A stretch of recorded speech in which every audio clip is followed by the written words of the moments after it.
We are keeping an eye on education tonight, where mounting school lunch debt continues to challenge districts. Thanks for joining us for 2 News at 5. I'm Jamie McGriff. And I'm Brian Schnee. Now some students, parents, and community members are taking the issue into their own hands, paying off debt for individual schools and in some cases entire districts. Liv Kelleher joining us from one of those schools in Kearns tonight. Liv, just how large is that debt? Well, Brian, I spoke with the founder of the Utah Lunch Debt Relief Foundation, who estimates this number is going to rise to over $4 million this year. That's a $1.2 million increase since 2024. Over the past 2 years, DJ Bracken has helped pay off school lunch debt at more than 75 schools statewide. Well, that's an amazing thing. I'm tired of paying off schools. He says as school lunch debt increases, the state needs a more sustainable solution. I pay taxes. Nobody likes to pay taxes. But where is it going if not to feeding kids? We provide the buses, the teachers, the desks. The only thing we're not going to provide is the food that they need to learn. It just doesn't make any sense to me. At the Entheos Academy Charter School in Kearns, their lunch debt for the year came in at just over $2,000. That's when 5th grader Liam Whitney stepped in. Why do you care about this? Why is this important? So my fellow students can eat lunch. When you think about kids maybe not being able to eat lunch, how did that make you feel?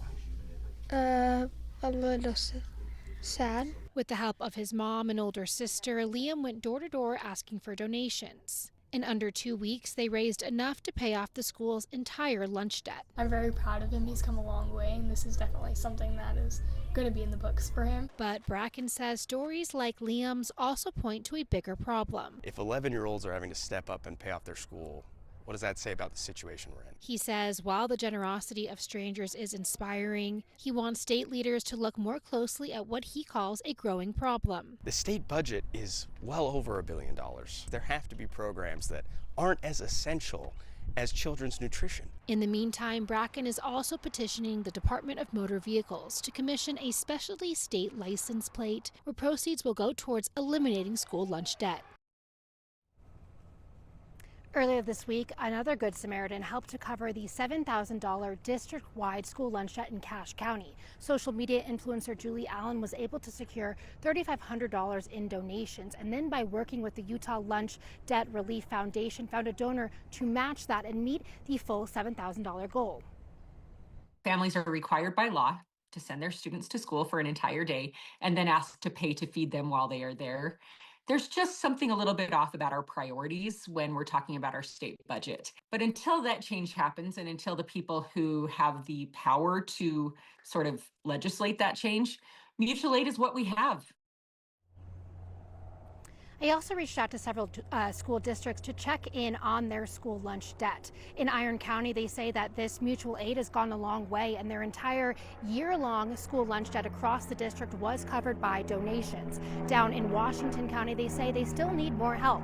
Their yearly school lunch debt this year was at about $80,000. Donations brought that down to $60,000, but the district said this is still much higher than years past. Reporting live in Kearns, Liv Kelleher, KUTV 2 News. All right, Liv, thank you very much. Last year, the Utah legislature passed the Food Security Amendments Bill. It expanded the number of students who qualify for reduced price meals to include students in kindergarten through 12th grade. It also prohibits schools from using any identifiers like special colored trays that single out students receiving free or reduced price meals.